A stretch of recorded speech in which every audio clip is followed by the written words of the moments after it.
Next, we have Dr. Raghuraj Hegde from Bangalore, who will be covering the surgical part of the same uh, using GPS system in orbital and skull-based tumors. Yeah. Thank you. Thank you for making me part of this interesting session. And also thanks Aditi for starting off and making my job a little bit easier.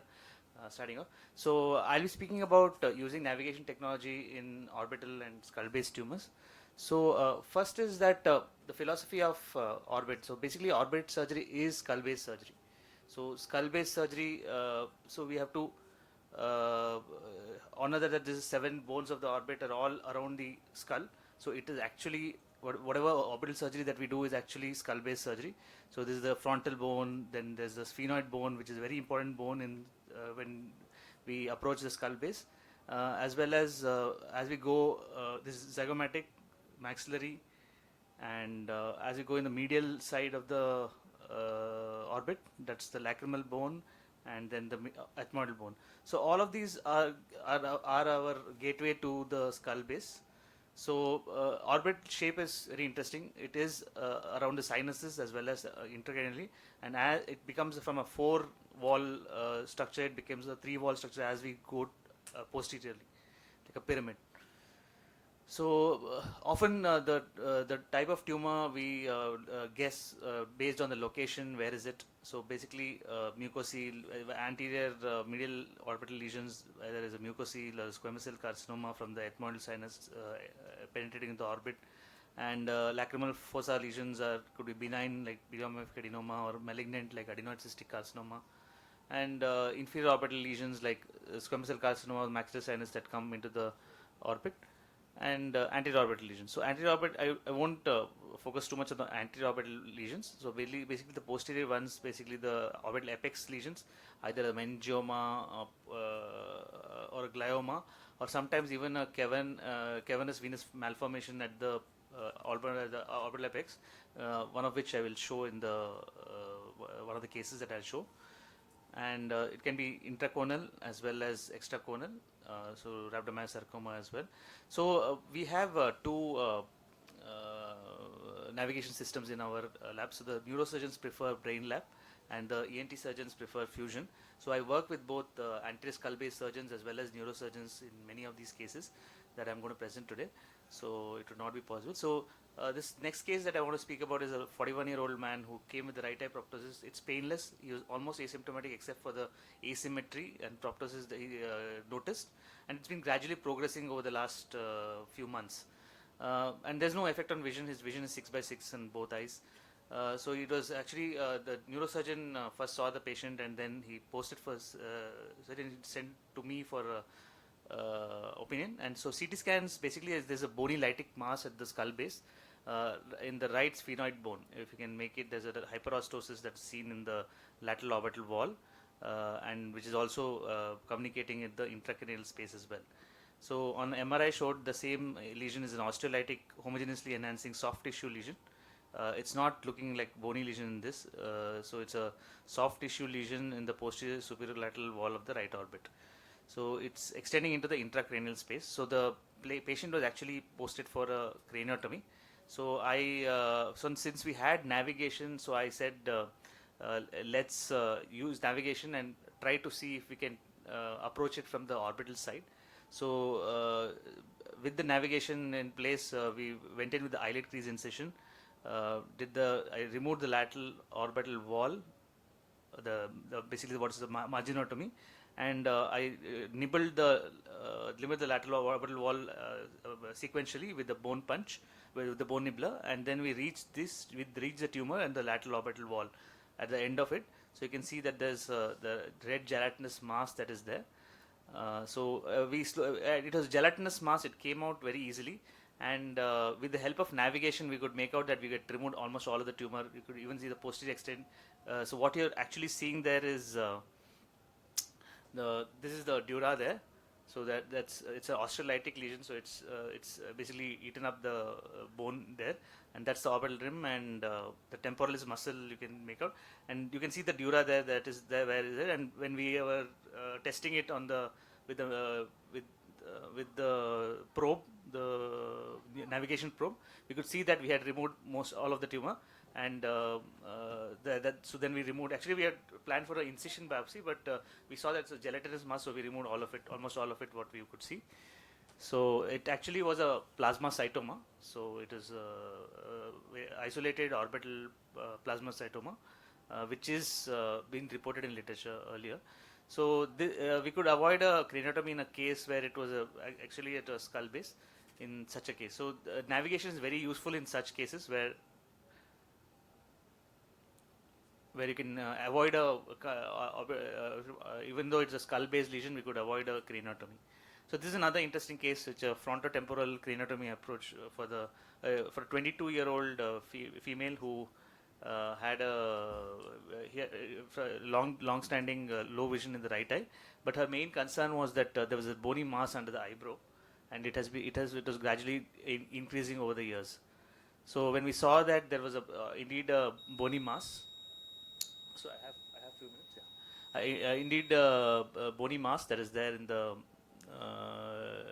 lesion. So there is a bone it is involving the roof of the orbit as well as the lateral wall. So you can see it as it going posteriorly, it's tapering off.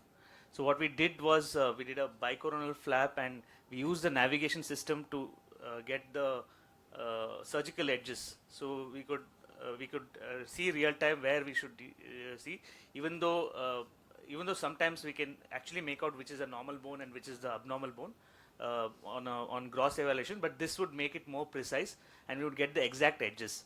And we had already pre-marked it earlier, so that we had taken we had created a patient-specific implant which is little larger than the assumed size. But this would give us a little bit more leeway, and we could actually mark the edges accurately, so that we don't miss out on any abnormal bone. So we could remove the whole bone and put a patient-specific implant. So this is the patient-specific implant that we had pre-ordered and 3D printed. So this is post-surgery, after we removed the mass and put the implant. And this is immediately after surgery. You can see that there is a little bit of excess skin on the right upper lid, for which we did a unilateral blepharoplasty later on.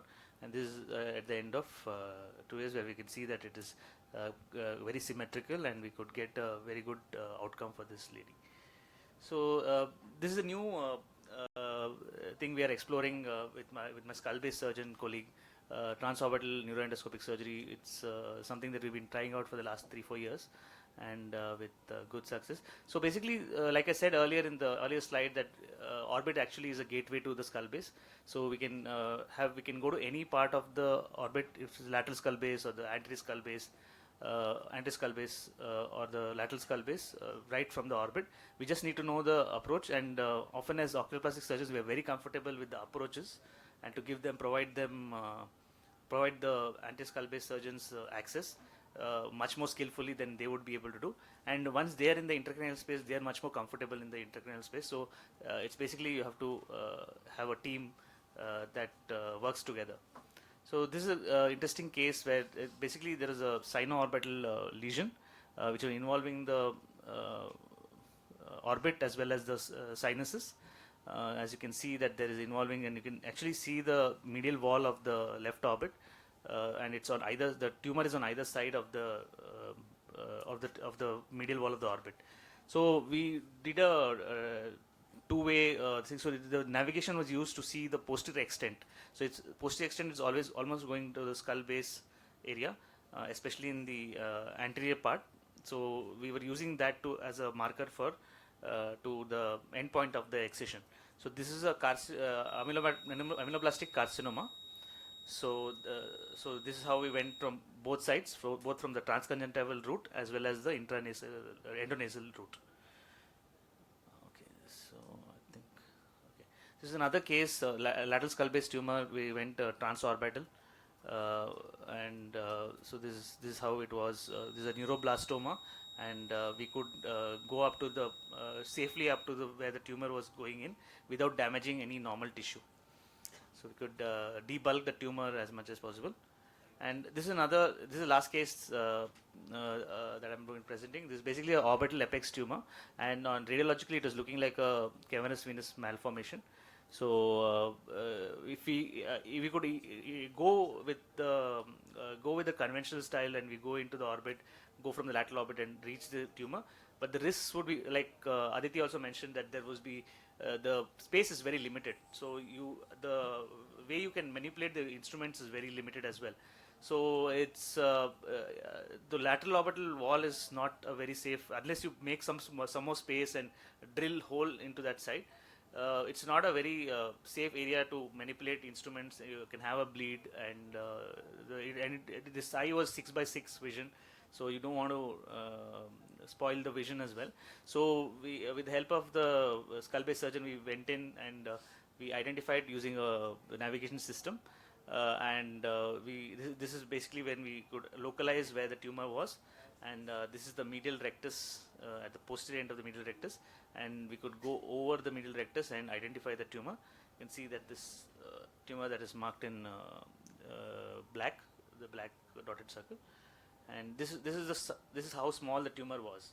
So if such a small tumor, you have to these navigation systems are incredibly useful to pinpoint and localize it. It would be very difficult to localize it in intraop, because you have very little space, and visibility also is very poor in as you go. Even if you use an endoscope with all that red tissues around, it is very difficult to identify this cavernous venous malformation.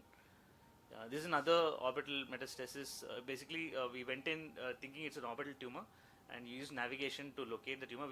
In this case we went with because it's quite lateral, and we couldn't make out the difference between the lateral rectus, and it is actually attached very strongly to the lateral rectus.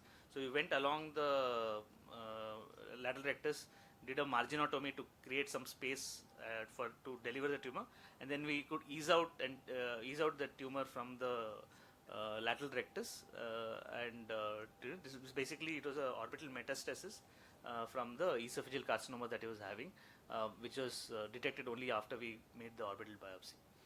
Thank you very much.